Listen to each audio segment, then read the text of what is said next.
Okay, can you hear me now?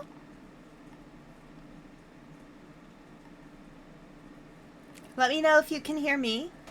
I think I might be doubled up, but let me know.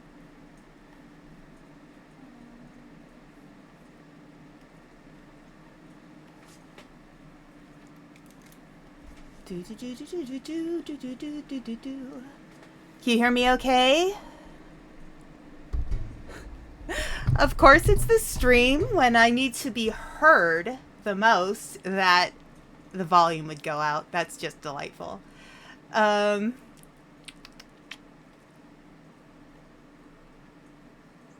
okay, let's see. Do, do, do, do, do.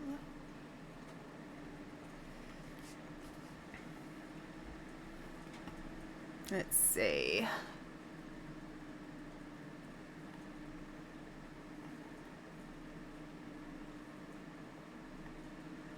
All right, if you restart.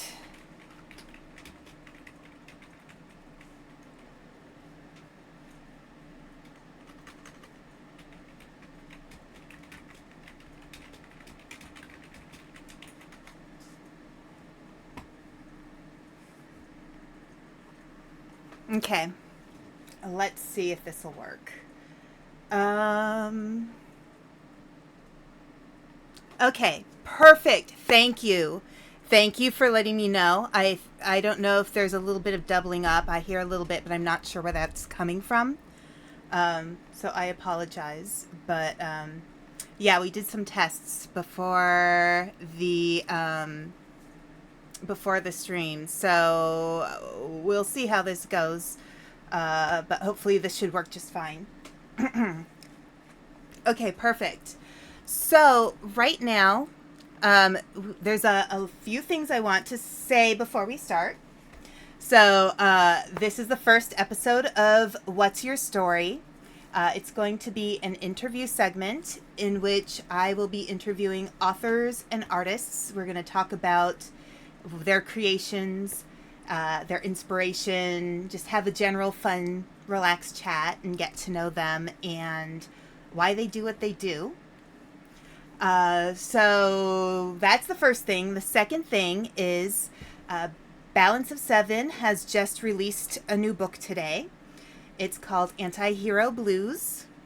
If you like shows like The Boys, or if you like other parodies of superhero stories, this might be for you. It's a great book. It's very thoughtful. It has some really funny points in it, but it's fascinating. And I had the great honor to work on it a little bit with the author. So Christopher Lee Rippey, Rippe, and that's Anti-Hero Blues. Hey Austin, how you doing? And yeah, so if you like those kinds of stories, check it out. It just came out today, and we're looking forward to seeing people enjoy it. So without further ado, I am going to be reading the prologue and first two chapters of Hubris. This will probably take about 45 minutes to an hour. And then we'll be interviewing Sarah afterwards, and we'll be talking about her writing and get to know her a little better. I'm great, Austin. Thank you. All right. To teachers, both in the classroom and without, who fight to recognize injustice in a world that normalizes it, may you continue building a better future. Prologue. The beginning. Humanity was a result of Nemesine's favorite experiment. She existed long before experiments, of course, long before all life itself.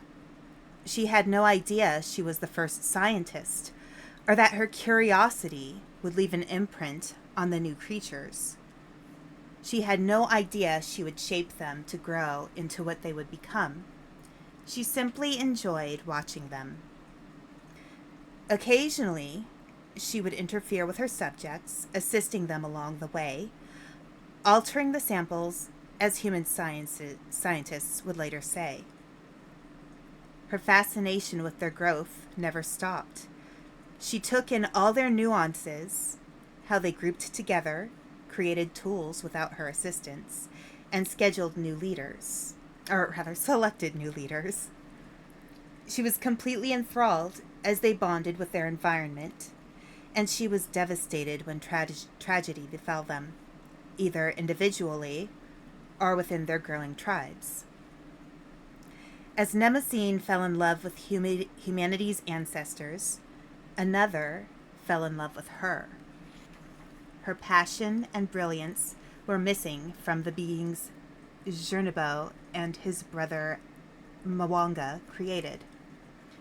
Zernebo often tried to woo Mnemosyne, but to no avail. He, like his brother, had an agenda, and she refused to have any part of it. Like all good scientists, she did not want to be biased. While Mwanga's will for the new creatures to grow unimpeded ultimately meant the destruction of the natural world, Zernebo's desire to rid the worlds of new beings would leave nobody to appreciate the beautiful worlds, and Mnemosyne refused to favor either. Perhaps she chose Alexandros, the third brother, for this reason. Perhaps she could see the neutrality with which he would regard the humans as they evolved. He could take or leave the experiment, but he was intrigued by her. Alexandros only gave his attention to what he found advantageous, and Mnemosyne's power and intelligence were more useful than any other force in this new world. Alexandros was advantageous to Mnemosyne as well. He held no repulsion toward the new life thriving in the world, and no desire to allow it to grow uncontrollably. He was content to let it live or fail. This, she decided, would allow her to observe and assist unimpeded. It was for this reason she agreed to marry him when life was still new and the world was beginning to bloom into a haven for humanity. Too late would she discover his apathy did not extend to her. She was his possession, something he demanded to control. The one she had regarded as the safest tried to destroy the very zeal with which the first brother had fallen in love. Her husband's violent temper and unbridled cruelty hurt her for millions of years, but he soon found that direct retribution for her perceived slights paled in comparison to attacks on their daughters. At first, she would fight, scream, and threaten, using any and every spell to protect her children. But she couldn't watch over 500 children at once, and he would inevitably send one back to her, bruised, broken, and beaten, informing her that her insolence was the cause for the injuries. The days her husband was preoccupied were spent with her children, watching them, chasing them around the cliffs, and joining them in observing the earliest human ancestors navigating the forest canopies. Zernebo watched her, some days from beside her, some days from afar, but always as spellbound as her daughters were, as Mnemosyne coaxed the earliest humans down from their branches. But the golden moments of happiness with her children were short-lived, and her husband would return to terrorize them soon after. Zernebo watched on, powerless to stop the torment darkening what should have been Mnemosyne's blissful existence. He tried to comfort her, but as time passed, it became more difficult. One night, before the dawn of human existence, Mnemosyne sat before Zernebo crying, frightened and pregnant with her final daughter. Alexandros couldn't be bothered to love her or their daughters, and his hostility grew with their family. Mnemosyne didn't know how this one would survive. "She will," Because nothing will destroy her, Jernebo assured, watching Nemesine's eyes. Normally the color of dull emeralds, they shone, polished by tears in the moonlight. She's made of fire. It may cool, but it cannot be extinguished. Fire can always be extinguished, Nemesine wiped her eyes. There are forces in this world much stronger than fire, Jernebo. Her father won't allow her to burn as bright as flames when he has already squelched the passions of his other children. He'll teach her to fear him just like the others. There's nothing anybody can do. She'll be extinguished. Realizing the futility of his words, Jernebo looked at the ground and waved his hands over a dry patch of leaves. They immediately ignited, bright and hot, threatening to rage through the clearing in which they stood. Nemesine waved her own hands. A rainstorm, brief but overwhelming, opened above them, dousing the flames. She had proven her point. Jernebo smiled and looked back at the leaves. Proving him wrong was Nemesine's favorite pastime, even in times of distress. He raised his hands again, and a strong breeze began to blow through the clearing. At first, nothing changed aside from a fluttering of the grass. Then Nemesine smelled it, a thick, pungent scent of burning leaves. Inside the pile, a glow caught her eye. Moving closer, she saw a flame, tiny and bright, fighting for life. It slowly gained strength until it was burning brighter and stronger. Soon it was claiming the middle of the pile, and after that consuming the outer leaves. You can douse as much of the outside as you wish, he told her. But deep inside, the spark is still there, burning underneath. He waved his hand again, and the flames disappeared, leaving smoldering leaves in their absence. And this time, the wet leaves you left behind will create a shell of protection. The very thing you thought destroyed the flame will be its salvation.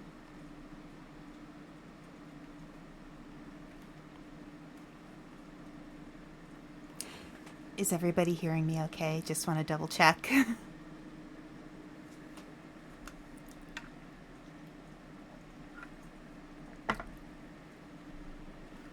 Okay, good. Good. All right.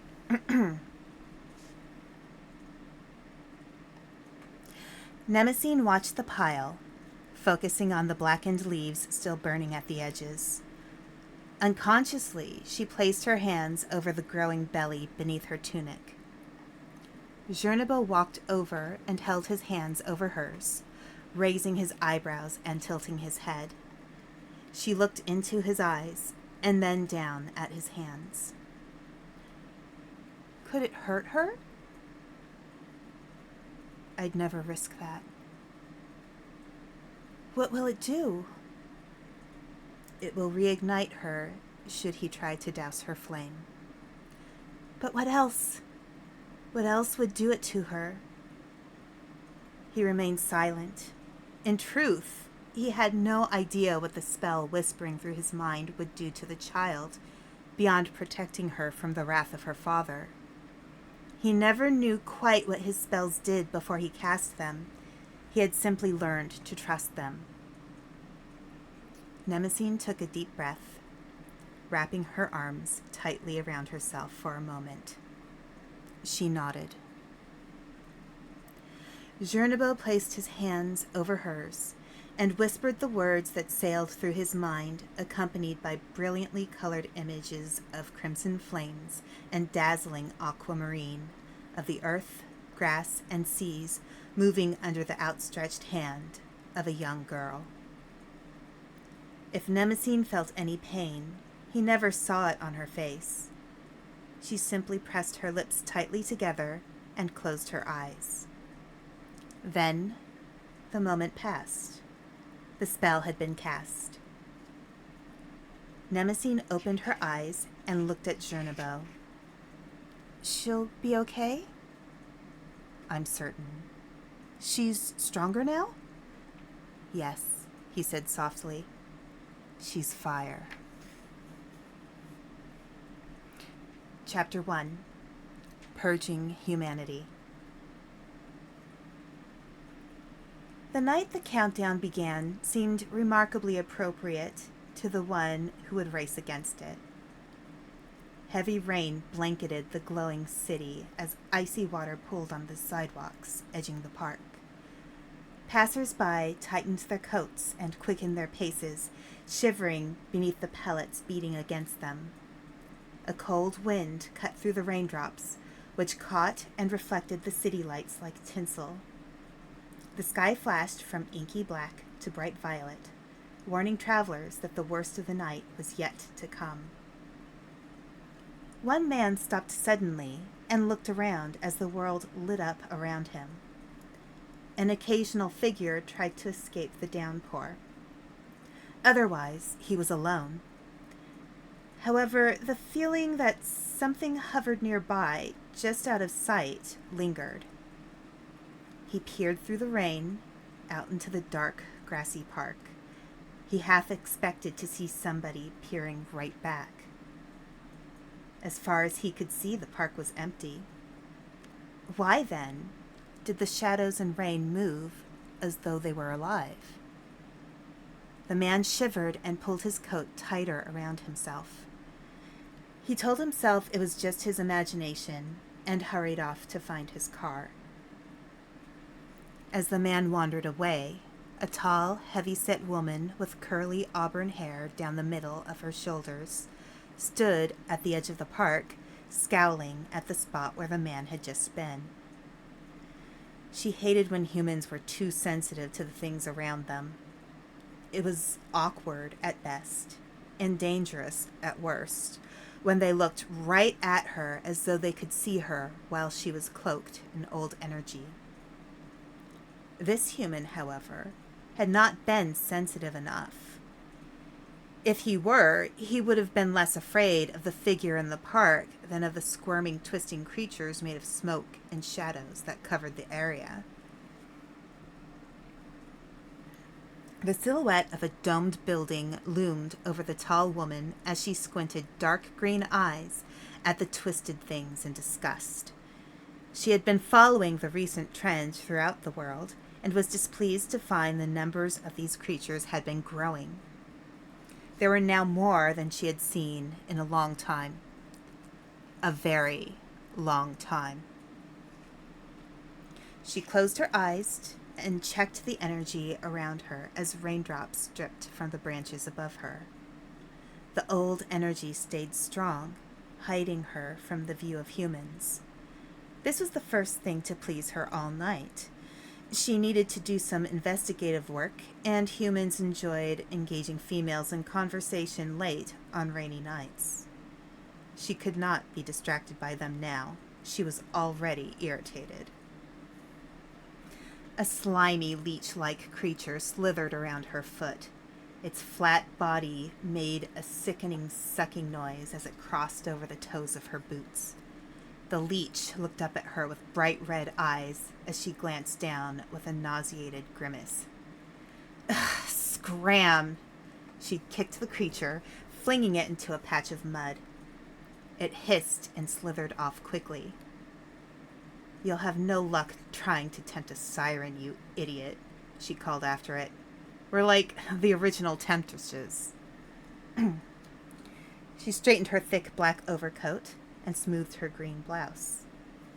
The rain would have ruined the silk if it could have touched her. With black slacks that fell over mid-calf boots, she resembled an intern working in any important building in the city. She turned her gaze to the domed building, the United States Capitol. Shadowy creatures swarmed in and out of windows, doors, and archways. Many, she was disconcerted to see, had grown quite fat. Disconcerted though by no means surprised.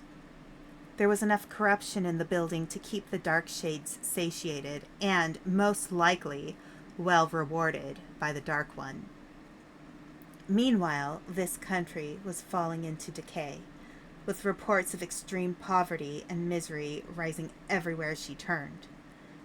As she witnessed the infestation of the building, everything started to make sense. Beautiful, isn't it? A southern voice simpered behind her. She turned to see a tall, slender man with wavy black hair slicked back neatly. He wore a brown suit, bright blue tie, and a brown traveling coat that belonged in the Victorian era. His pale skin shimmered in the rain, which never touched him, and his thick lips twisted in a blood-red grin. Mortimer, she spit the name as one would a bitter berry. Shocking to see you mingling with lowly shades. Don't you have an obscene manor home to slither around in? Well, as chief of shades, I like to make sure my charges are doing good work. Chief of shades. She crossed her arms and tilted her head. So, you've trained these disgusting things for the last 700 years, and now you've gotten a promotion, huh? Mortimer shrugged, his grin widening into a dazzling smile. Well, what can I say? Somebody down there likes me. Judging by how well they've been turning the hearts and minds of humans everywhere, it's a source of pride and that the boss took special notice. I mean, have you even heard about what's going on in Ukraine? Of course I have, she curled her lip. And Bosnia and Israel and Palestine and Kenya, my sisters and nieces keep me well informed of your despicable work. Oh, now, I don't want to take all the credit, Mortimer said, feigning modesty. After all, I only answer to the wishes of humans who so desperately ask. And maybe that's some psychotic wannabe dictator who desires complete control over people.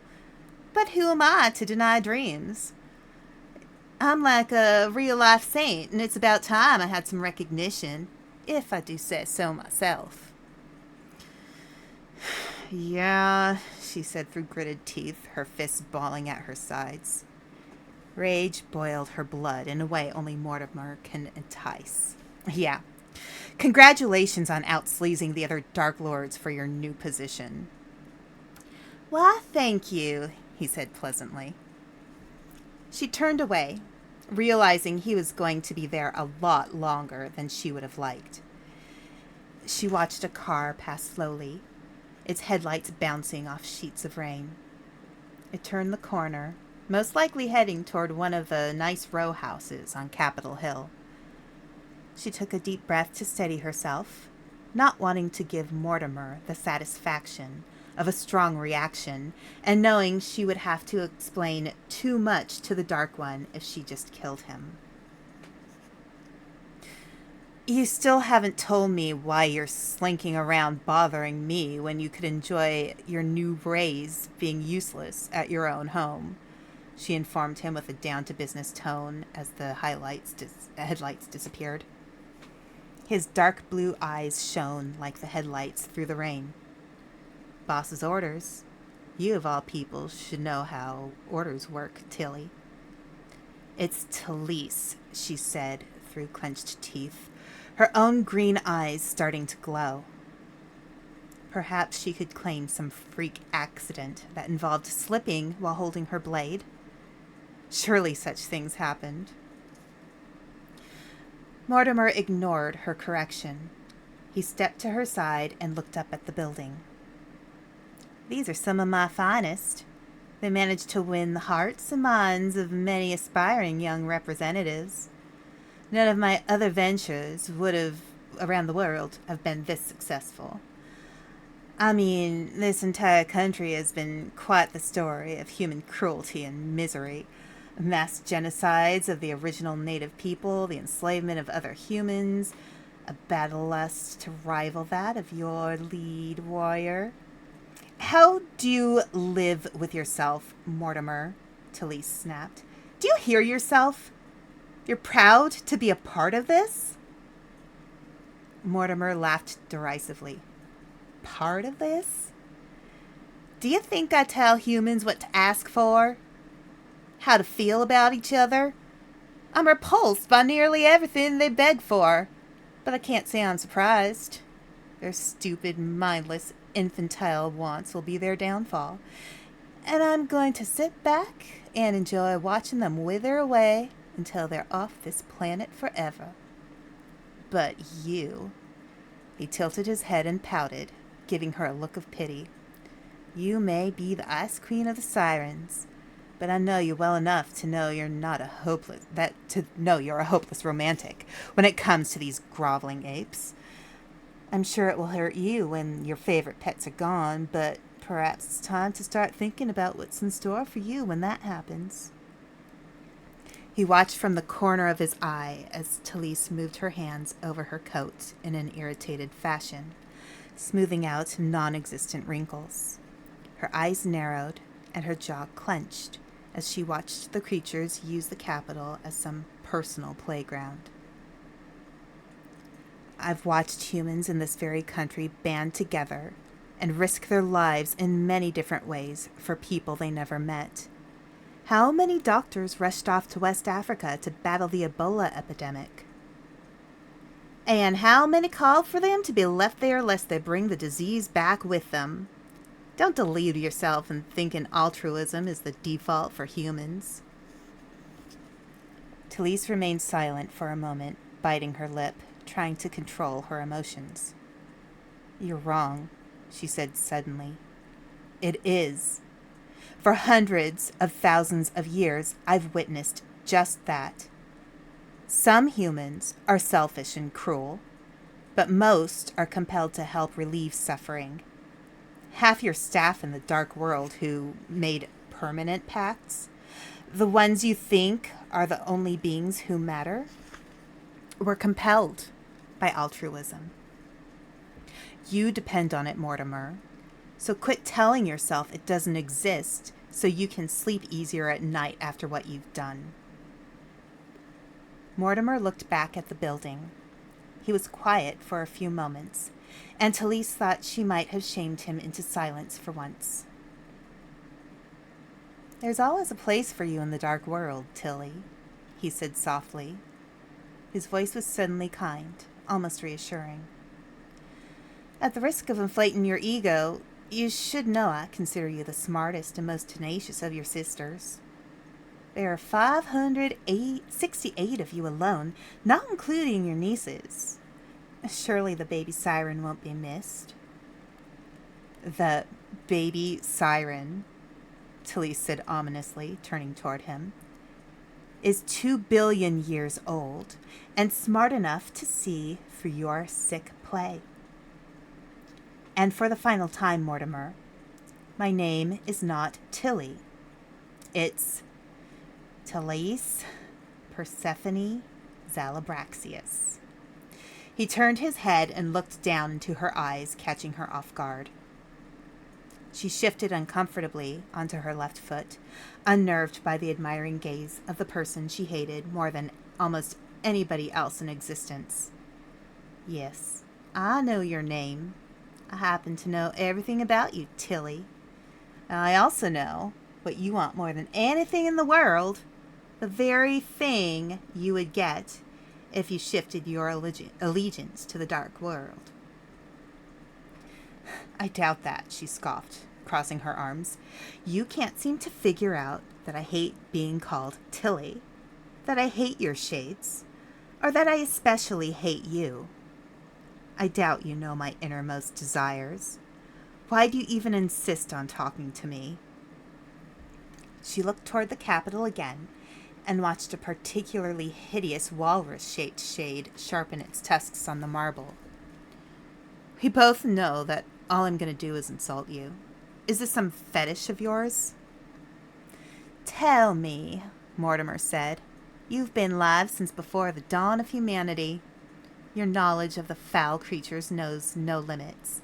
And, as you like to point out, have you seen anything like this before? Has there been any other time when they have so willingly submitted en masse to the dark? Talise didn't respond. In fact, there had been many times, and each event had brought about the end of civilization in that particular time and place. But each occasion had been isolated. This, as other diplomats were reporting, this happened on a global scale and was the cause of her anxiety. Silently, she bit her lip and took a few breaths, trying to still her growing queasiness as she considered the stretching influence of the Dark World. There's a rumor among Dark World employees that you were responsible for both Atlantis and Pompeii, Mortimer continued, breaking through her musings. That there was some slight against your family each time, and you... I was young, Talise snapped, as the wind picked up and lightning struck closer to them. Young? Mortimer raised his eyebrows. Now. You may be quite the deceiver when it comes to your age, but you and I can agree that a couple billion years isn't considered young. You know what I mean, Mortimer, she said, her voice rising sharply. You know how we age. I wasn't mature yet. I still didn't have control of my powers. If that's what you want from me, you'll be disappointed.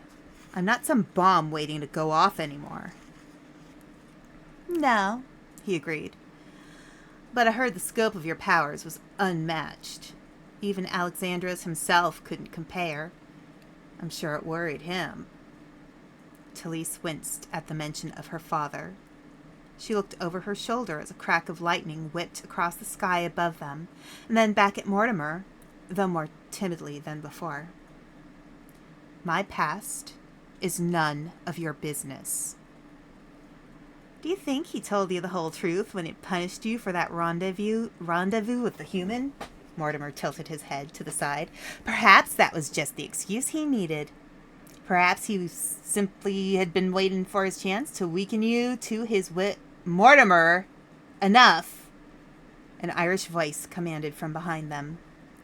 Mortimer's lips moved soundlessly as he tried to continue speaking. He and Talise turned to see a thin, pale woman with long black hair marching toward them, the skirt of her black dress billowing like a dark cloud in the wind. She joined Talise and waved her hand at Mortimer, restoring his voice. Morgan, long time no see. Busy starting wars, I assume? If you bother my little sister while she's working, the next war I start will be on your toxic innards. Mortimer raised his hands, palm out, although his calm, cocky expression suggested no fear. Now, Morgan, we were just having a chat. Oh, a chat then? Morgan asked sarcastically, looking at Talise. Talise nodded as the anxiety loosened its hold at the appearance of her favorite sister.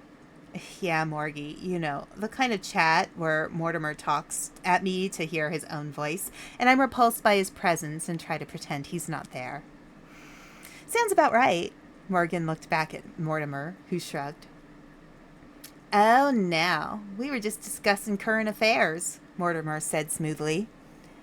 Where did you just come from, Morgan? Serbia? Somalia?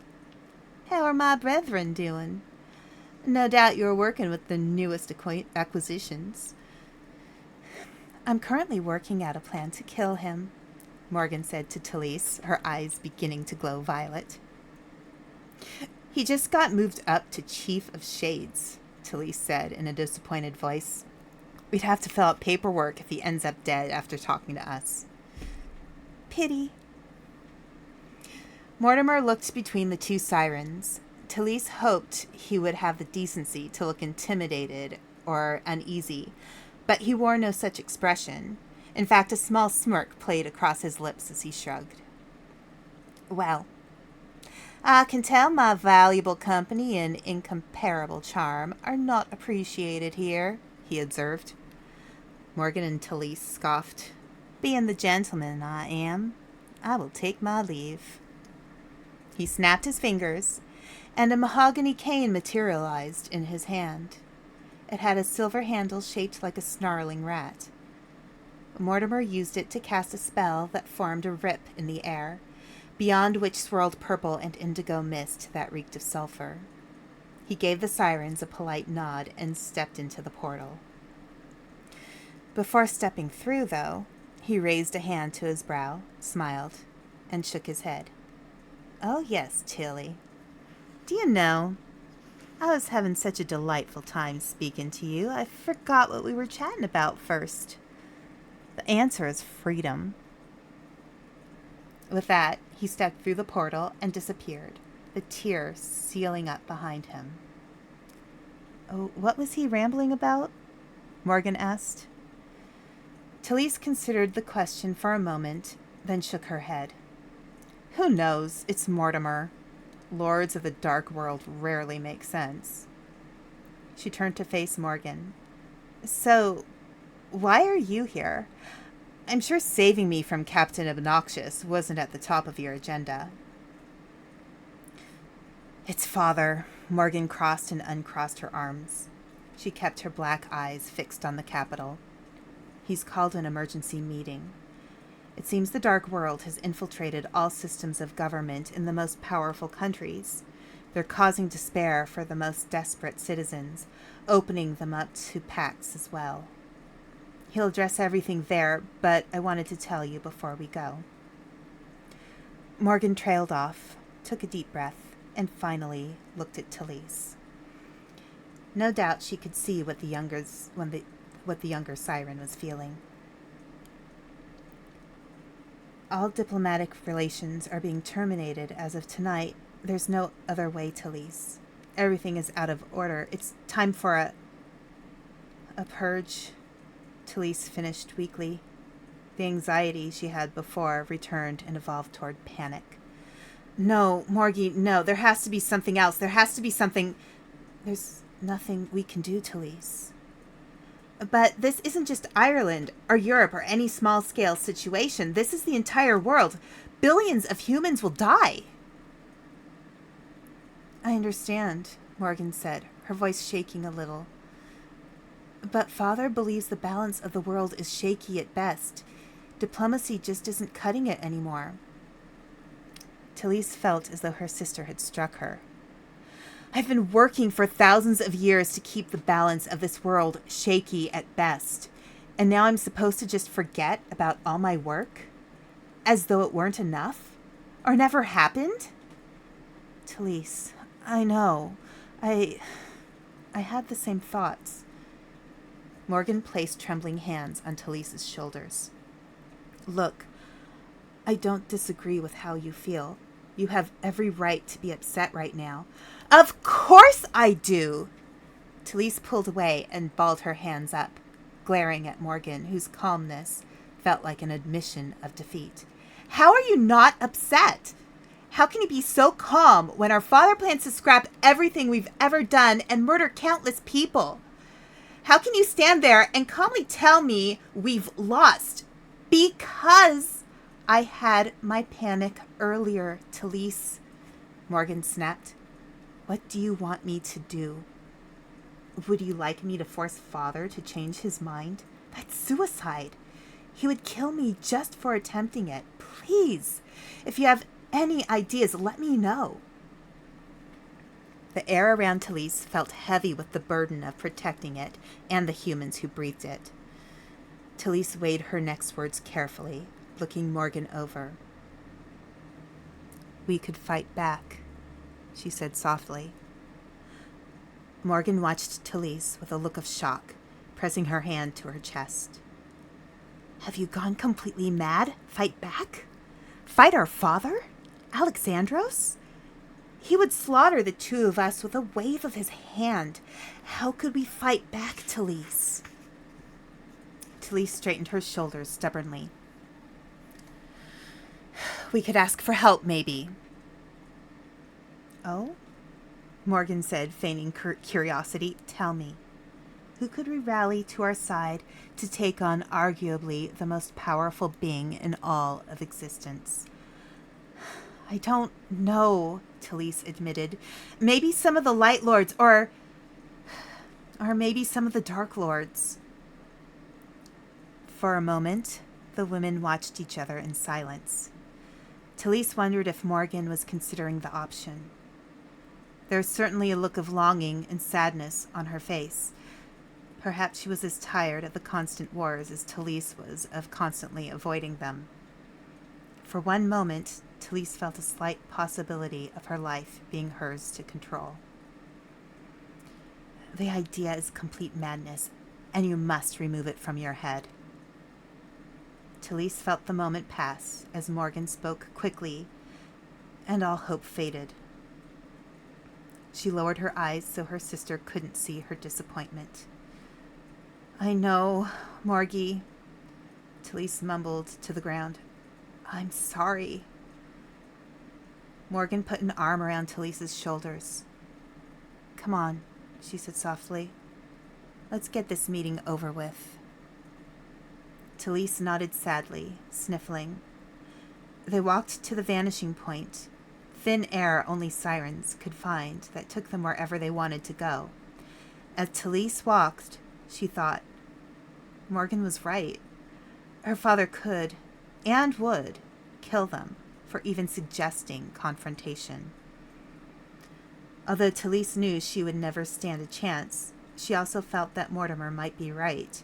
She had more power than her father wanted her to know. She felt like she'd be able to think of a solution as long as she didn't let fear of her father win. As they reached the vanishing point, Talise asked, Morgie, what do you want more than anything in the world? Morgan paused at the edge of the vanishing point and looked back at Talise. Her eyes narrowed and her head tilted to the side. She took a moment to think. I think I want calm, as in no emergencies, no wars, no annihilation. I just want widespread peace in the world for a short time.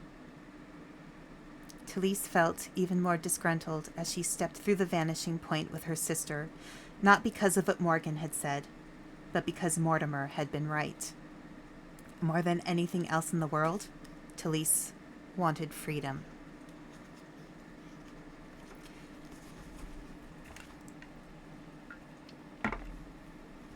Chapter 2.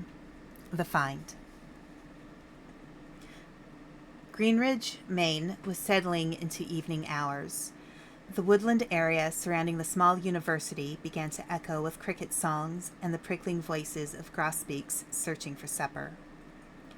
The end of summer lingered, the blisters of autumn not expected for another few weeks. Activity was slowing on campus as students either returned to the square brick buildings housing their dorms or settled into the library, where they could get a head start on topics they would be expected to research for final papers due 2 weeks before Christmas. The Greenridge University Library was brightly lit and hosted a marble staircase up to the second-floor computer lab. Like the college itself, it attempted to look current and new, though it was obviously anything but.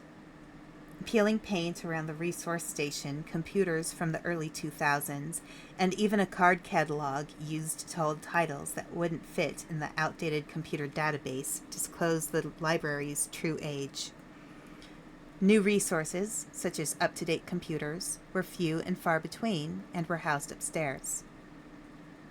I'm telling you, Shelley is stellar, insisted a young man with dark brown skin and a vivid teal mohawk. He leaned against the library table, at which another young man was trying to work.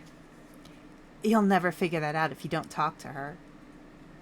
When his friend didn't even look up from his books, he loudly added, I know you can hear me, jerk, so quit pretending you can't. Eric Fennington winced and pulled his black beanie down over his bright red curls, an embarrassed blush highlighting the freckles on his pale face. He looked around to make certain nobody was staring and narrowed his brown eyes at his friend.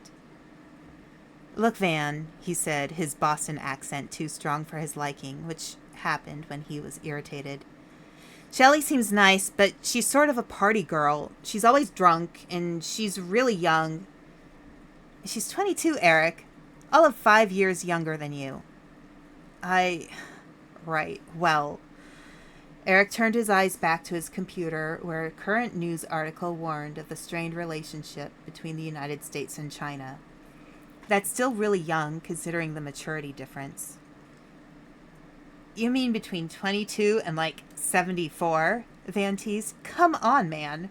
You're not as old and wise as you think you are. I think I'm 27. I am 27. What are you doing hanging around with 22-year-olds anyway? Eric turned his head to scowl at Van.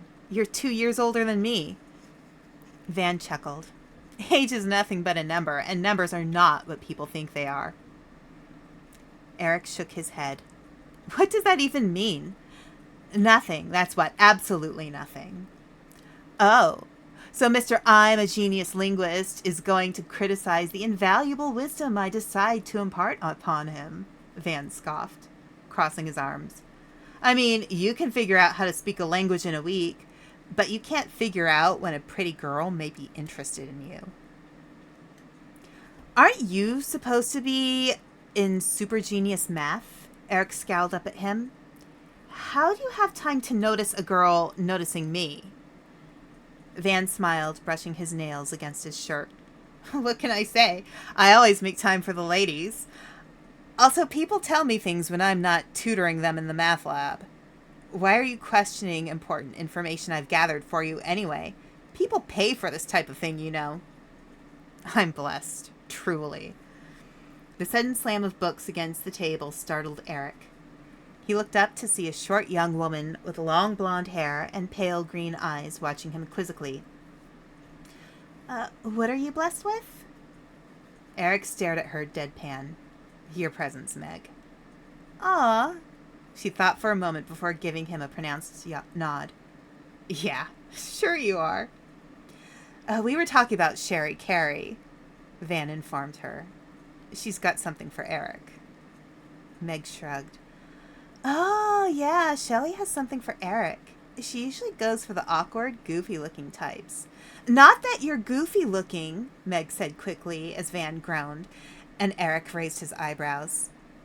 Despite her businesslike presence and proud, straight-shouldered stance that demanded respect, Meg spoke in an unfiltered manner. But I mean, Dominic, Eric, Van, Martin, they're all... Van? Eric interrupted. Meg stopped talking, and for once Van looked ruffled. I really just... Wait a second, Eric said, suddenly offended. You were trying to pass off a former flame? He's nothing if not considerate, Meg said. So I think we had a deal, Van. You were supposed to finish my algebra homework. You got the goods. Who are you talking to? Meg reached into her messenger bag and pulled out a large drawing pad with Van's name on it. 3 sketches, already done. Eric looked between the two. You know, he told Van, there's an obvious difference between Meg's talent and yours. Specifically, she has a ridiculous amount and you have none. Oh, what do you do during class when your work differs from the homework? I explain that I'm an artist only when surrounded by the warmth and familiarity of my workspace. You mean your dirty clothes and graphing paper? Don't knock my creative muses, Eric. Anyway, Professor Perry's never said anything. He pulled out Meg's math book from his backpack. Probably because it's a general humanities class, and she knows I'm not a striving Picasso or anything. I graduate next year. What do I care? What does she care? It's mutual apathy. I'll keep that in mind, Eric said. Meg, how busy are you tonight? There's some band Van wants to see. Flaming Metal Deathbed, Van interjected indignantly. And it sounds like some ridiculous death rock thing he plays in our dorm room all the time. Want to come with us? As enticing as it sounds, I can't tonight, she said. I have a meeting for work. Eric and Van stared at her. Work, Eric repeated. As in the coffee shop? You have a nighttime meeting? Yeah, well, you know. Meg started packing up her things. No customers, no opening work, plenty of time. Mr. Norman's words, not mine. He's crazy, but he's my boss, so what can I do? She slung her messenger bag over her shoulder and gave them a salute. Gentlemen, I bid you adieu. The geography homework isn't going to do itself. As she walked out of the library, Eric looked at Van. I always feel like she's a secret agent or something. A coffee shop meeting at night? Van shrugged. Meg will do as Meg does. Do you want to go out for a bit? We can go get something to eat. You know what I want to hear, Eric said, smirking as he looked back at his computer. Play some pool? Give me what I want, Van. Van sighed. We can go to the antique store. Again. Eric closed his computer with a snap and began packing everything away. On it. Eric loved the antique store. He found plenty of books in various languages. Within 2 months, he could have them translated and ready to discuss with Van and Meg, much to their boredom. It was a great evening for a walk in Greenridge. Eric had decided to attend school there because of its disconnect from urban life. He loved the weather and woods surrounding the small roads, even dirt paths, that led to the nearest town, if you could call it that. Greenridge offered only a few bars, a grocery store, one clothing store, and a couple of antique stores. The student body comprised about 1,100 people, as most didn't even think to look to Greenridge for higher education. Eric and Van walked in silence down the main country road for 2 blocks. The road was rough and bumpy as gravel made way to spots of dirt and rocks. The antique store was located in a small house with green shutters and cedar shingles that looked as though it came from a European fairy tale book. Eric pushed the wooden door open and stepped inside. Agnes, the owner of the antique store, could easily have been mistaken for a decoration in the shop. She was a willowy woman with a thick head of silver hair piled into a messy bun, who wore floral-printed lace-accented dresses, only somebody forever surrounded by past generations' trinkets and heirlooms would appreciate. Her eyes were permanently squinted as she glared suspiciously through her tiny silver spectacles. You break it, you buy it, boys, she snapped as she closed the door behind them. Van nodded. Good evening to you, too, Agnes. Agnes fixed her glare on Van, as though trying to figure out whether he was polite or obnoxious. She scowled and went back to her newspaper. Eric stepped toward a bookshelf. There are some new ones here. If you can call anything in here new, Van scoffed. Did you translate the Russian book already? Da. Eric looked up to see a perplexed expression on Van's face.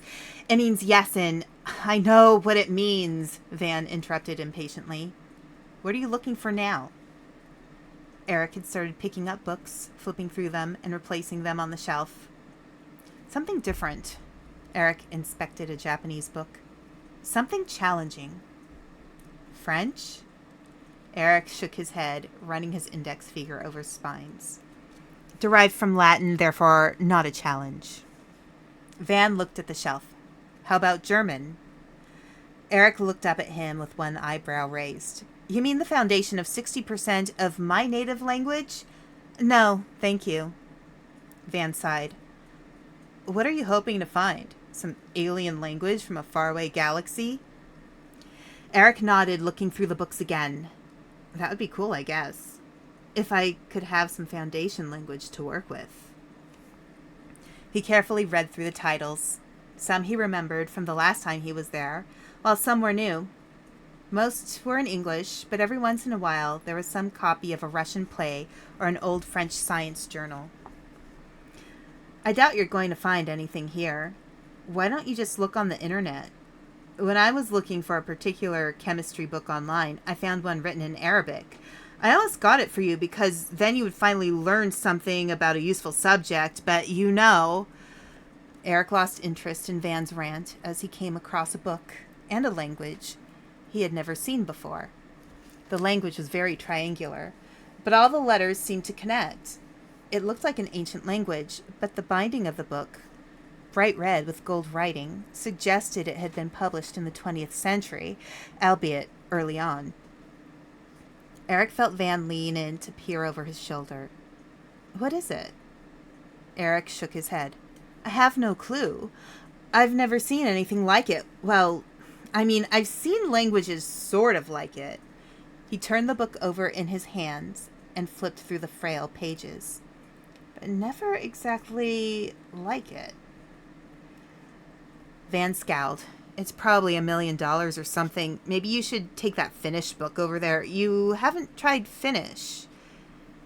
Eric checked the price on the inside of the cover. $2. Hardly going to break the bank, I think. I don't even have to take out a loan.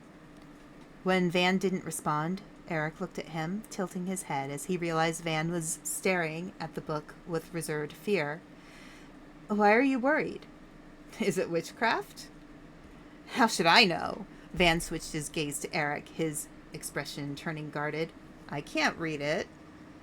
He looked back down at the book timidly. I just think you should concentrate on languages you can identify. Those would be the most useful. Eric had already tucked the book under his arm and walked toward Agnes. He handed her the book and some cash. She rung it up without a word, and the boys stepped outside. A whole new language from who even knows where, Eric said. I bet we'll learn something from it, though. Oh, yes, Van agreed mirthlessly. I bet we will. Eric suddenly looked up at the sky. Did you hear that? Van looked around. What? It sounded like some huge bird. I don't see anything, though. Look. You pick up a weird book, and you're already hearing things. Eric rolled his eyes. Come on, I want to get started on this. As he walked, Eric could swear he heard the sound again, and even felt it, like large feathered wings trembling. That was the prologue and first 2 chapters of the book. I am going to switch things up in just a moment so we can talk with Sarah. And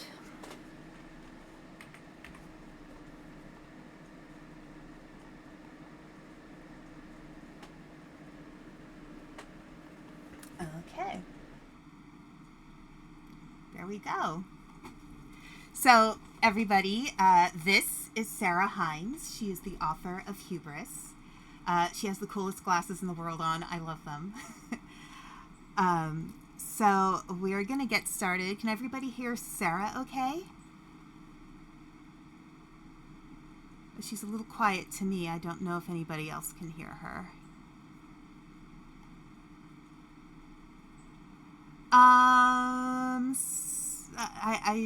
It's still a little bit low. Okay, one of the people in chat. Okay, perfect.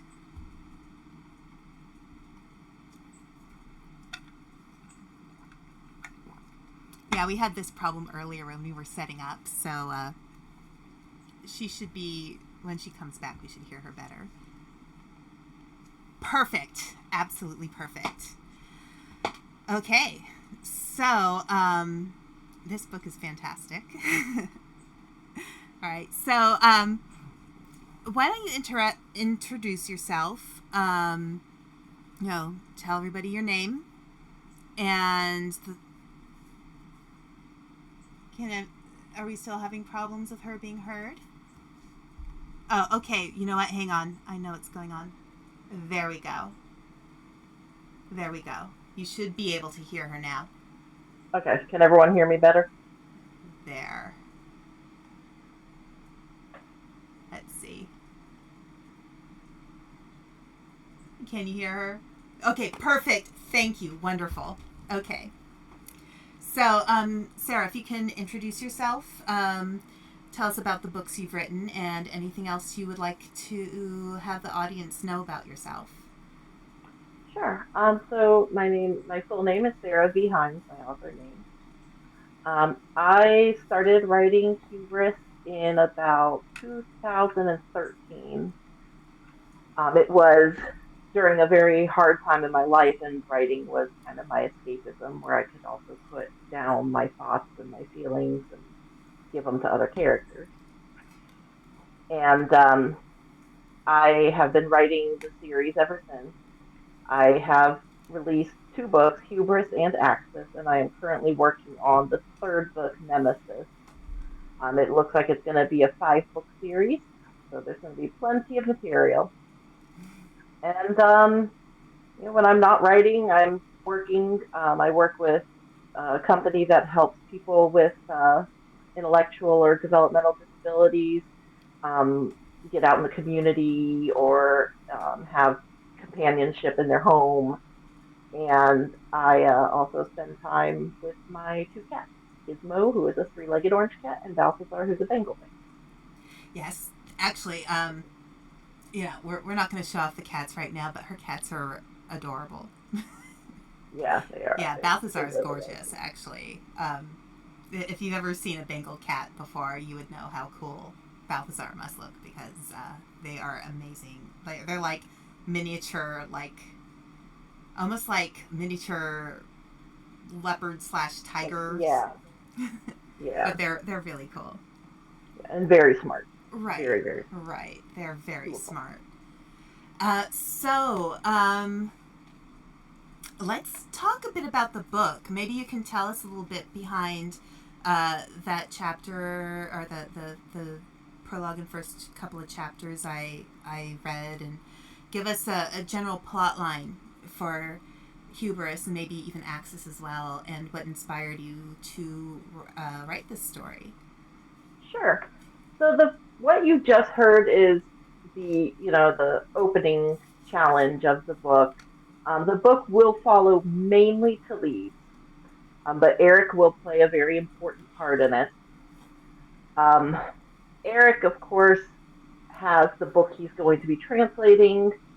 There's obviously more to that book than you would first expect. And Talise has the job of trying to save humanity from her father, Alexandros. And the two do eventually work together to try to make these things work. Mm-hmm.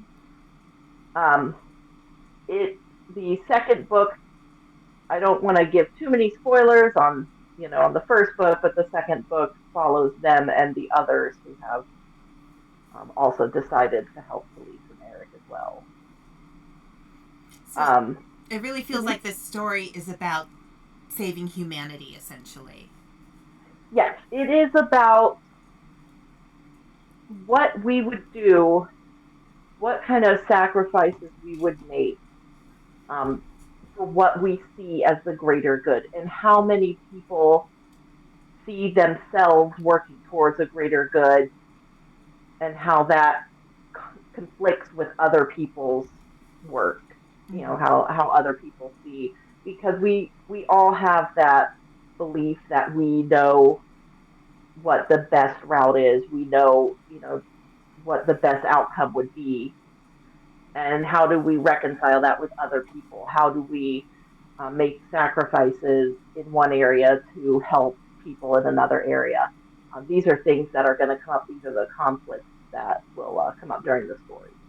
Right. I mean, people are complex and they have different ideas of what's right and wrong. And of course, when two different ideas of right and wrong collide, you're going to have problems.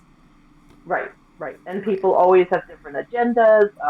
There's also balance of power. What do you do when one person holds all the power over you? How do you change that? How do you stand up Right. to that? Right. How do you fight back? Right, Right. right. Right. So one of the things in terms of inspiration for the story, you use a lot of mythology or characters from uh, mythology that are really interesting. Maybe you can tell us a little bit about how how that became part of the telling of your story. Sure. So I am able to get everything sorted back out as far as school wise. I'm working on my degree in anthropology. when I take classes, they generally lean towards cultural anthropology, which is the study of the evolution of human cultures and how they have evolved from, the very first humans to now. And it looks at how we cooperate or clash as a species, and looks at common threads between humans in people in one group versus people in another group that others might not see. Right. So that was a very important part of Hubris. Again, you're going to have so many different people with their own agenda trying to secure the outcome they want, that have to find that common thread. Right. And that was an important inspiration, was my studying, how we can see that in everyday, like the everyday world, or our real world. Right. Right. That's so interesting. I think one of the coolest things about being an author is how much we bring our knowledge and our view of the knowledge we have into our writing. So the fact that you're actually studying cultural anthropology and putting it into this book is actually really, really great, because we get to see, in a sense, some insight into what you are studying and how that applies to people, even people now. Yeah, it's been really helpful in so many different fronts. It helps me express like different theories in anthropology. It helps me talk about current affairs. One thing I was studying that kind of got put on the back burner until I get everything sorted out was also international relations. And then it also, I was, when I was 19, I was diagnosed with ultradian cycling bipolar disorder. And there's a lot of internal conflict that you're going to see in the books. No one is the perfect hero or the most corrupt villain. They all have flaws, but strengths as well. And that was, that internal struggle is another inspiration for me as well. Right, right, right. So let's talk about writing in general. Um, Maybe some of the challenges you experience with writing. Because, like you mentioned, you have rapid cycling bipolar disorder, correct? Yeah, Um, ultradian cycling. does Yeah. does that play any role in your experience with writing, and challenges, or actually does it sometimes work as an advantage? Um, tell us a little bit about that. Yeah, it does both. It does raise challenges and it does have its advantages. It always depends what the mood is. So ultradian cycling bipolar is a little bit different than the other forms of bipolar disorder. The moods change every couple of hours, Mm-hmm. and so I will be in a very depressed mood at one point. It will be hard to focus. It will be hard to write. It will be hard to, like maintain my energy to keep going. And I use that time. I've learned to use that time more for editing because I also become very critical. I also, it'll be that whole I hate this paragraph. I'm going to rewrite it. So I use that time for my editing. And during my hypomanic stages, those are more productive. Those are more energy, more, drive. It still is hard to focus during those times, but I have more success putting words down on paper, so to speak. And then the episodes are when I usually have to take a break and Right. take a little bit of a mental health break.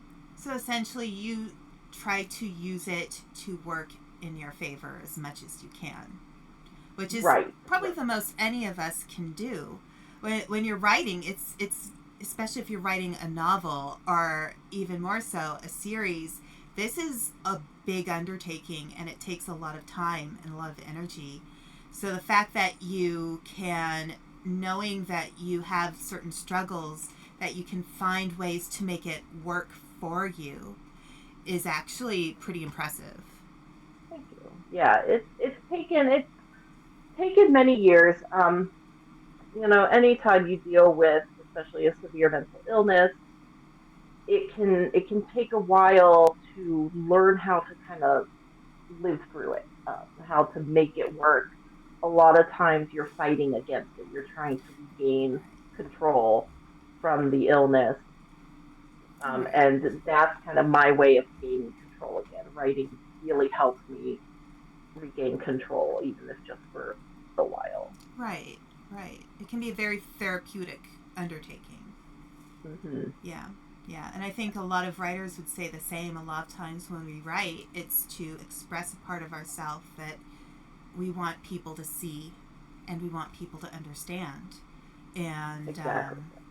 it's, even just the prologue and first two chapters I read, like, I can tell, like,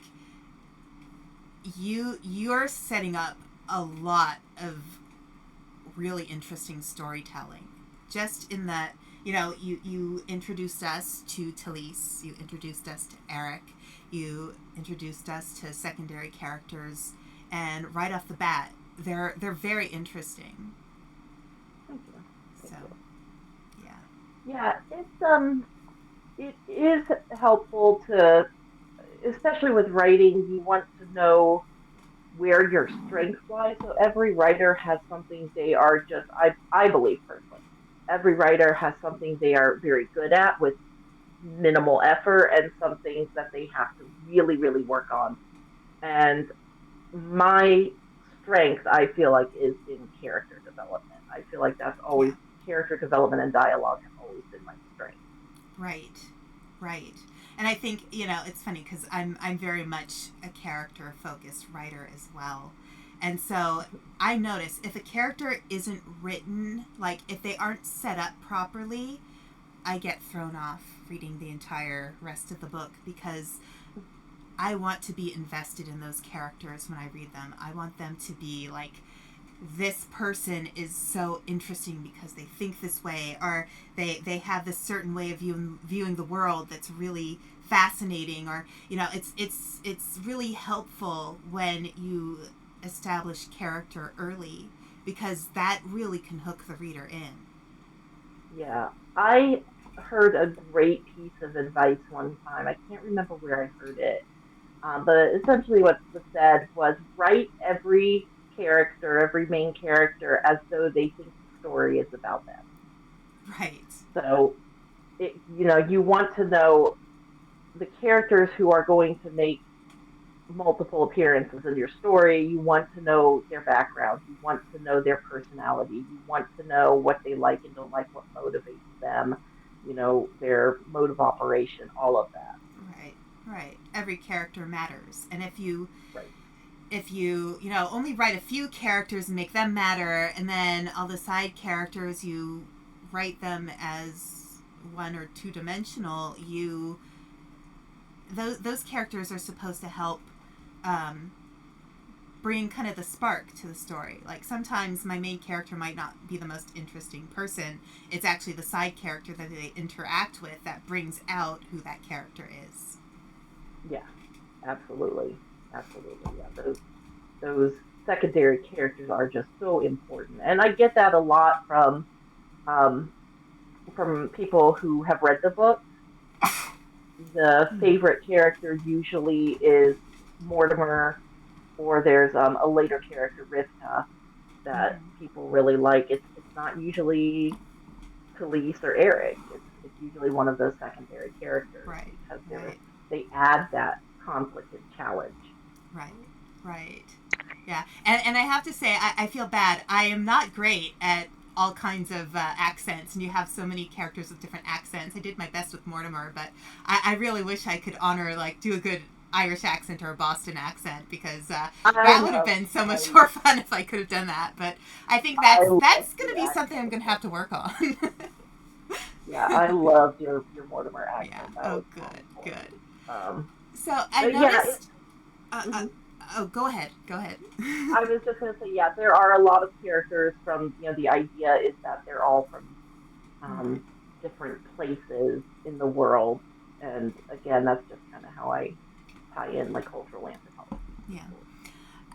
I noticed that Jordy and Stream mentioned the subplots are there already. Like in the first, I mean, that's what I read was, if I'm looking at the book, that was just the first 28 pages, not even 30 pages. And the subplots are there already. Like you really, it's clear that there is stuff going on. Like you got the action going just enough so that, again, it draws people in.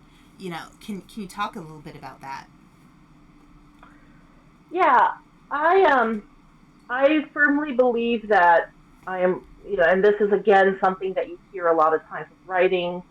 Your first couple of chapters are your most crucial chapters. Right. You want people to be hooked the minute they read it. You want Right. people to, and there are many ways to do that. You might be very clear about what is going to, your plot. You may have one plot that you focus on throughout the entire book, and you're building up that plot. You're putting in the nuances with your characters. You're really Right. centering everybody. But you may have multiple plots, and that's the case with the Siren tragedies. Um, Everyone has their own agenda, like I said, and everyone has their own story. So when I started the book, I wanted to make sure I really brought those plots in, some of those subplots in early, because that's going to be the theme of the book. It's going to be the feel of the book as Right. you read. Right. Yeah. Yeah. Well, I definitely feel like every word felt well placed. The dialogue felt real, and your choices, even the at the beginning, your inscription at the front to teachers both in the classroom and without who fight to recognize injustice in a world that normalizes it. May you continue building a better future. I think that even that gives us a sense of what this story is about. And Yes, I think it's such a, I don't know, I think it's a great way to, even that introduces us to the story. It's such a meaningful inscription to yeah, the. that was important for me to include because I had, when I was young, I have been trying to write the next best novel, literally not even exaggerating, since I was 8 years old. Since my mom got me a typewriter for Christmas with a little note in it under the tree that said, "Dear Sarah, now you can stop using your mother's typewriter. Love, Santa." From that point on, I was obsessed with trying to write the next big story. And I had grown up with a lot of teachers who had really encouraged that. Especially, I remember in seventh grade, I was uh, I was in a class for the kids who did not do the best in like the general classroom setting. I wasn't great at putting my homework in. I wasn't great at studying for tests, but they had some hope for me, and so they put me in this class to kind of help me kind of gain control.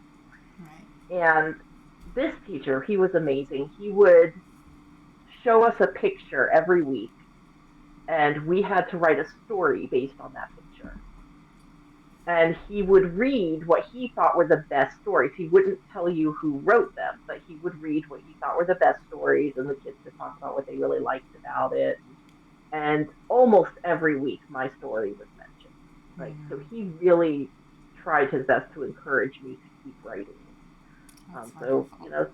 teachers like that just are very important. Yeah. Teachers who see that good in a kid who may be having trouble, who may be struggling, but they still see that effort that kid tried to put in, and um, that potential that child has.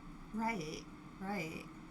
So, do you have advice for other writers to, anything to encourage them, or anything you can tell them in terms of, best ways to approach how they feel about their writing? I always tell people the most important advice that I always give people is you are absolutely not going to write an amazing first draft. And you have to just accept that. Like, it's not, your job with the first draft is going to be to just get the ideas down on paper. And the reason I say that is because a lot of really good writers don't like their writing in the first draft and give up, Right. And I always explain that it's like building a house. You can have this beautiful mansion that, marble staircase and, all this like, terracotta tiles, everything, but it has to start out as an ugly structure of concrete and wood. Right. It's not pretty when you first look at the first structure, but little by little you keep building and it becomes beautiful. It's Right. it's the same thing with your story. Your story is not going to be amazing the first draft you finish. The Right. most important thing is to just finish it. You're Right. gonna, writing is like 10% actual writing and 90% edit. Mm-hmm. So Yeah. it's important to keep in mind and not get discouraged. So much of it is mental. Mm-hmm. So much of it is just, not being afraid to tell a story. And, Exactly. Exactly. we know, like, most Mm-hmm. authors have at least, a couple of manuscripts that are unfinished, probably more, maybe a dozen. Yeah. I know I do. Yeah. Yeah. And, Like I said, I've been trying to write since I was 8 years old, so I've right, got right. quite a few. Yeah. Yeah. So, and it's okay to stop if you need to stop and move on to another piece you're working on so you can get that energy back to come back to that other story and be like, "Yep, this is my story. I'm going to work on this now because I know what's going to happen next." Exactly. Yeah. Absolutely. Sometimes it's really just helpful to just step away and then come back and look at it with fresh eyes. Right. Absolutely. Right. Are you more of a pantser or a planner? I am a planter. I start off as a pantser, and then as I get deeper into the story, then I start planning it. So when I was writing Hubris, I think the first, 2/3 of the book were not planned. Mm-hmm. I just went with what I was feeling at the time, and then at the very end of the book, I realized where I wanted it to go, so I started making like summaries of the chapters, so I knew Right. kind of the guideline of which chapter was going to be what. So I'm a little bit of both, little bit Right. of both. And with a series, in a way, you can't just be a complete pantser because you do Mm-hmm. have to keep track of things for continuity's sake and make sure Mm-hmm. that the plot makes sense with each book that comes next. Right, So, right, once a book is and like published, you can't go back and change it, really, unless right, you actually yeah, republish the entire book. yeah, and that's like I was saying, this book and like it's pointed out, this book is so important because it has different subplots in it. So Right. you've got to know how those subplots tie in to each other and how they are supposed to end and the progression of getting from the beginning to the end Right. of those subplots. Right. Right. So, why don't you talk about something that means something to you? I mean, we've talked a lot about your writing, and you know, of course, as authors, our passions aren't just about our writing, but we have a lot of things that we all care about in the world. What's something that's important to you? Um, I am very, very concerned or, very impassioned by, for obvious reasons, mental health advocacy. Mm-hmm. I see not just my struggles, but I've seen a lot of people, with various struggles of their own, whether it's ADHD, schizophrenia, different things that they are trying to do their best. And a lot of them are creative and a lot of them are artists, Mm-hmm. but they're living in a world that kind of punishes them for having a different mindset on things or their Right. mind functioning differently. Right. Um, like I said, I also work with people um, who have various intellectual disabilities, various developmental disabilities, and the people I work with are absolutely bright. One of them, especially, she's very sharp and knows how to like get what she wants to with to work around the system and get what Mm-hmm. she wants. She's very very smart.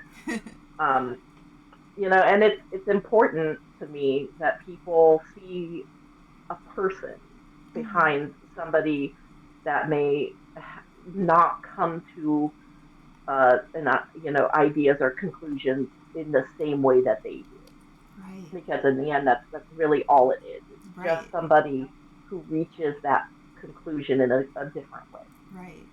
In fact, it's really common in the streaming community that people have ADHD or they're autistic or they have other mental or sometimes physical disabilities that make it hard for them to work a traditional job.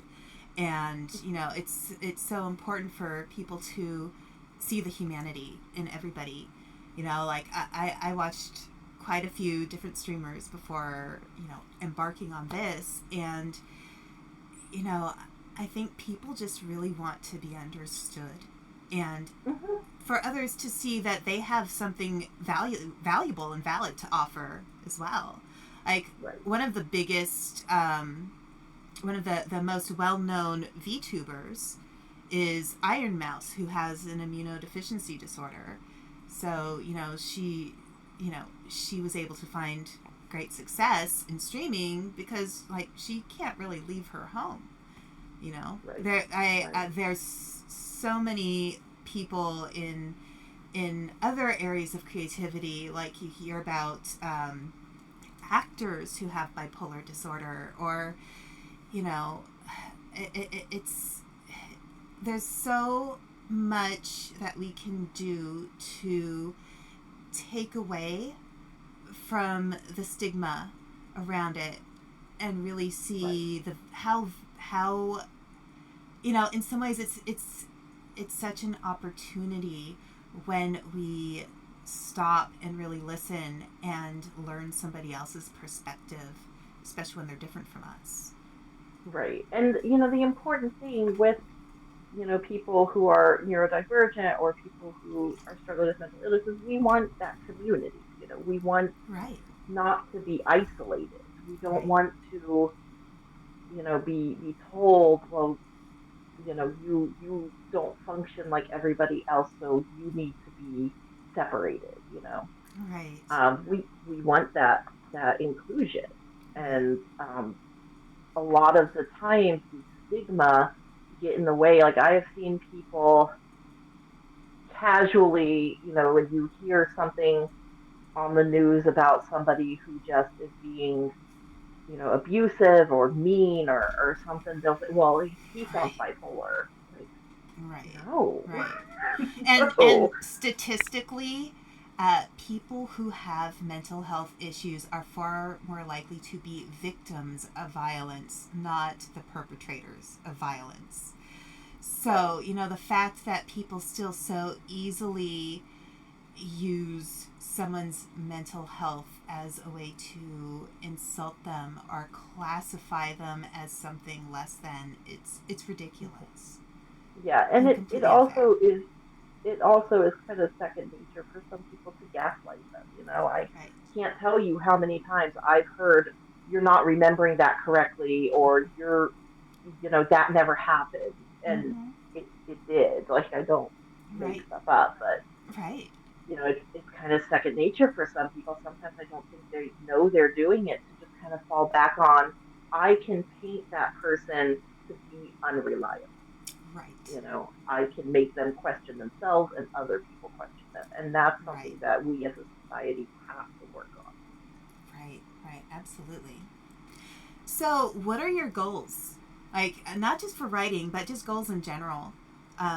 What are things that you are looking forward to? Um, so I'm very focused on getting my degree in, like I said, in anthropology. I have some things I have to work out from the last school I went to. Like I owe them some money before they'll release my transcript, but I don't have that much longer. I already did a lot of this when I was younger, so I have a lot of transfer credits that I can use. Mm. And I that's what I'm really set on doing because that just opens up a whole nother world of opportunity for Right. jobs and really doing something I would absolutely love to do and working to kind of bridge that misunderstanding between different cultures and different ideologies of people. Right. Ultimately, that's what I want to do. Right. That's my Right. big goal. Right. Yep. There's so much that can be gained from, instead of focusing on our differences, honoring our differences and looking at how we can connect and learn from each other. Yeah. Yes, Yeah. absolutely. And that's a lot of times I feel like there is um, a lot of commonalities that are disregarded and a lot of um, scare tactics that are used and these fake threats made by people in power that um, really like try to other a whole group of people and divert attention from the people that are making the decisions. So Right. that's yeah, that is one of the big things that I want to focus on.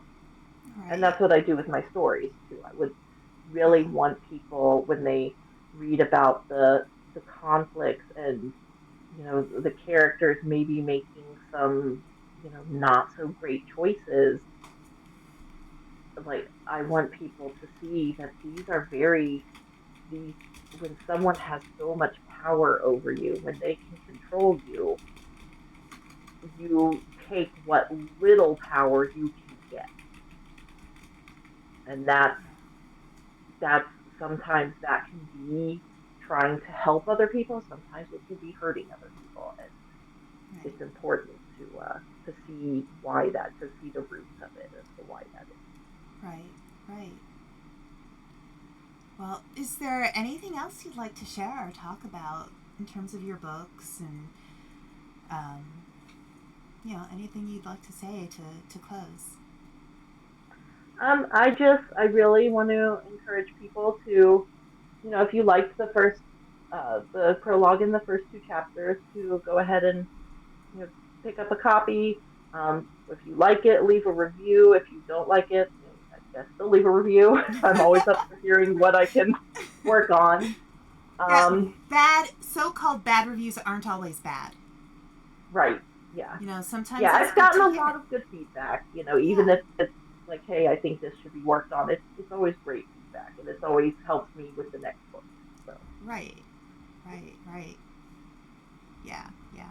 And just so everybody who's watching knows, probably the best place to purchase Sarah's books is directly from the Balance of Seven website. I put that on Twitter.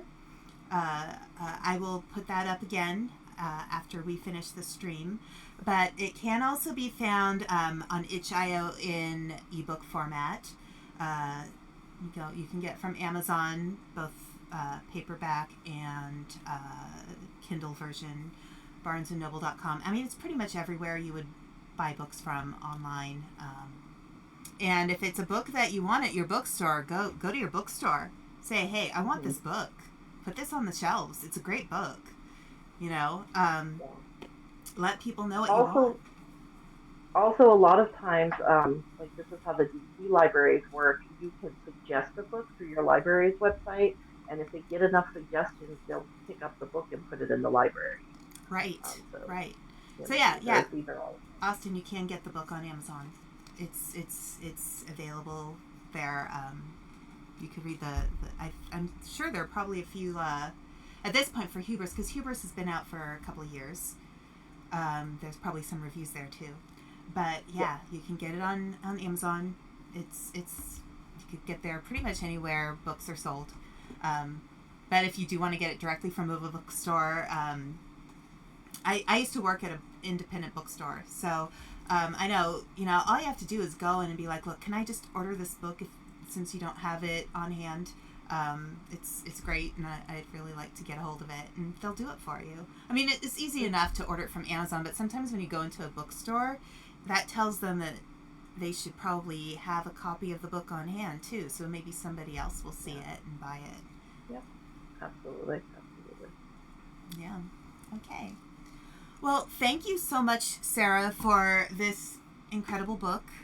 I will be, so one thing I want to tell people too is I will be recording this book in hour-long segments and putting it on Balance of Seven's Patreon. We will have a tier specifically for Sarah, so if you want to listen to the audiobook, you can go in, and that tier, she will get her royalties from that tier just the same as she would if you bought the book. So, yeah, because Balance of Seven likes to give fair royalties to our authors.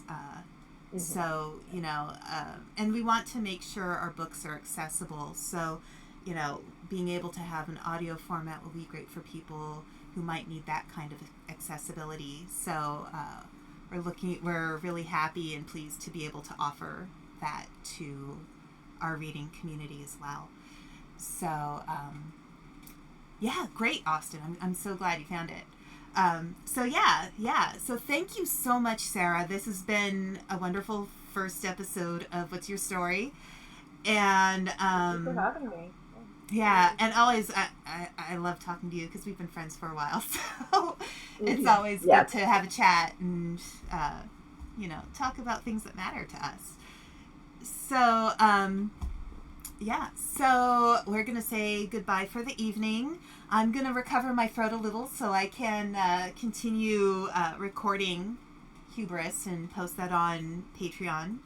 And we will see you tomorrow morning. We are doing a Goose Goose Duck collab. If you know the game, it's loads of fun. It's really goofy. I figured, the past couple days have been a little more on the serious side, so we're gonna have a little goofy fun tomorrow. So, and that's 11 a.m. Eastern time. And so join us tomorrow morning, and we will be doing more of these What's Your Story episodes. We are going to be prioritizing Balance of Seven authors, but we do want to interview authors who are from small publishers or independently published as well. We probably can't do the same thing with the audio portion of books because of copyright, but I'm always happy to interview authors and promote their books. So, and cover artists as well, and art in general. So get in touch with me. You can contact us at info@balanceofseven.com, and we would be happy to talk about setting up an episode of What's Your Story with other creative people in our community. So thank you very much, Sarah. I hope you have a wonderful evening. Give the cat scratches behind the ears for me. Yeah. All right. Well, have a good night. Thank you so much. And thank you, everybody, for joining. All right. Good night. Good night.